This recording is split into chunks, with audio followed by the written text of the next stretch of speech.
Berlingot est un crapaud. Il se balade tout au fond de l'eau, tout au fond de l'eau. Berlingot est un crapaud. Il se balade tout au fond de l'eau.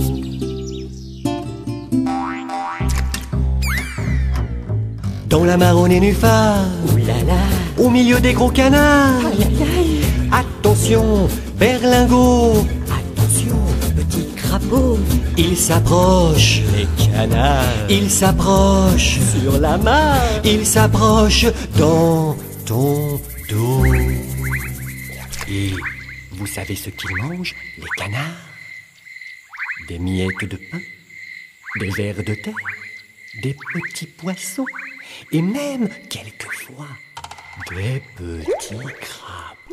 Il était une fois une princesse qui aimait beaucoup l'or. Elle préférait par-dessus tout sa balle en or. Les jours où il faisait très chaud, elle s'assoyait près d'un vieux puits dans la forêt et s'amusait à lancer sa balle dans les airs. Un jour, la balle retomba dans le puits, qui était si profond que la princesse ne pouvait en voir le fond. « Oh non, je ne pourrai jamais la récupérer. » Elle se mit alors à pleurer. Soudain, une voix se fit entendre. « Qu'y a-t-il, jolie princesse ?» Surprise, la princesse regarda autour d'elle et ne vit qu'un crapaud sortant la tête du lot.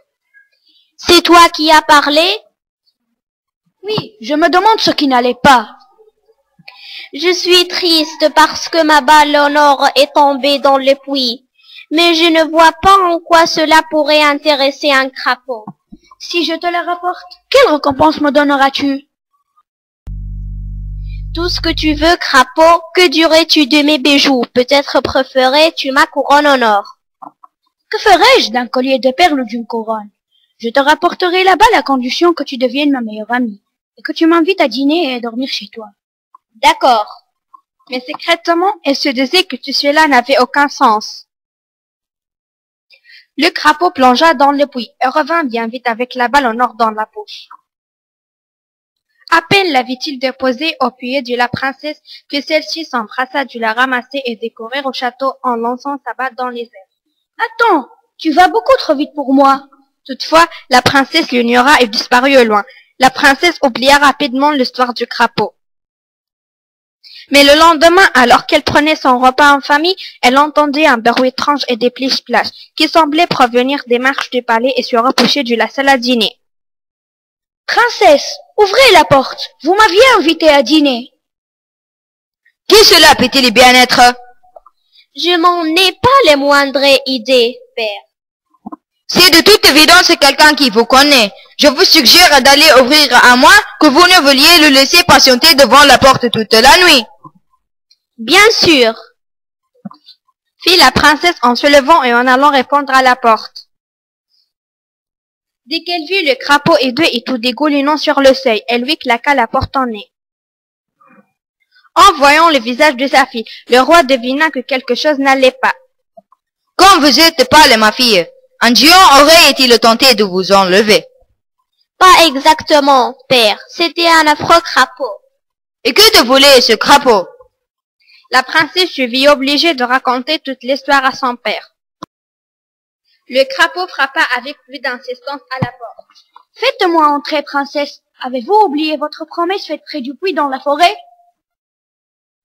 Si tu as fait une promesse, ma fille, tu dois la tenir, faites-le entrer. Mais contente, la princesse ouvrit la porte au crapaud. Ce dernier la suivit jusqu'à la table et lui demanda. « Installez-moi à côté de vous. »« C'est absurde. » Le roi, son père, lui jeta un tel regard que la jeune fille fit vite monter le crapaud sur une chaise. La chaise n'étant pas assez haute, le crapaud demanda à ce qu'elle le fît monter sur la table. « Approchez votre assiette en or afin que je partage votre repas. » La princesse approcha son assiette du crapaud, mais elle fut incapable d'apprécier la fin du repas. Après s'être rassasié, le crapaud s'exclama. « Je suis épuisé. Transportez-moi à l'étage pour que je puisse dormir dans votre chambre. » À l'idée de partager sa chambre avec un crapaud et deux, à la peau froide et humide, la princesse se mit à pleurer. « Oh, père, je ne peux supporter ce crapaud plus longtemps. »« Alors, ma fille, il n'est pas bien de tourner le dos à quelqu'un qui t'a aidé quand tu en avais besoin. » Oui, père. Répondit la princesse en soulevant le crapaud des bouts de doigts. Une fois dans sa chambre, la princesse déposa le crapaud dans un coin, le plus loin possible de son lit en lui disant « Tu peux dormir ici. » Lorsque la princesse se glissa dans ses draps de soie, elle tente désespérément d'oublier la présence du crapaud dans sa chambre. Bien vite cependant, elle entendit le crapaud se traîna jusqu'au pilier de son lit. « J'aimerais bien dormir dans des draps de soie, moi aussi. »« Tu plaisantes. » Je devrais peut-être plutôt en discuter avec le roi, votre père, alors. » Sachant fort bien quelle serait la réaction de son père, la princesse souleva le crapaud et l'installa confortablement dans le lit à côté du sien, déposant la petite tête du crapaud sur l'oreiller moelleux. « J'espère que cela te convient. Si tu le veux bien, laisse-moi dormir. » La princesse se recoucha et essaya une fois de plus d'oublier la présence du crapaud dans sa chambre. Soudain, elle entendit sangloter doucement. « Qu'y a-t-il maintenant, petit crapaud ?» Tout ce que je voulais, c'était une amie. Mais je vois bien que vous ne m'aimez pas du tout. Je ferais aussi bien de retourner au puits. Puis la princesse alla s'asseoir auprès du crapaud. « Je suis désolée, petit crapaud. Je ne voulais pas te faire de la peine. Dorénavant, je serai ton amie. » Puis elle déposa un petit sur la joue du crapaud. Instantanément, le crapaud se transforma en un jeune prince très beau. La princesse, surprise, resta bouche bée. Finalement, elle demanda. « Que s'est-il passé? Qui êtes-vous » Il y a bien des années de cela, une méchante sorcière m'a jeté un mauvais sort. Seul un acte d'une grande générosité pouvait m'en délivrer et me permettre de vivre en prince. Comme avant, votre gentillesse m'a sauvé. Bien entendu, le prince et la princesse devinrent de très bons amis. Un peu plus tard, ils se marièrent et vécurent heureux jusqu'à la fin de leur jour.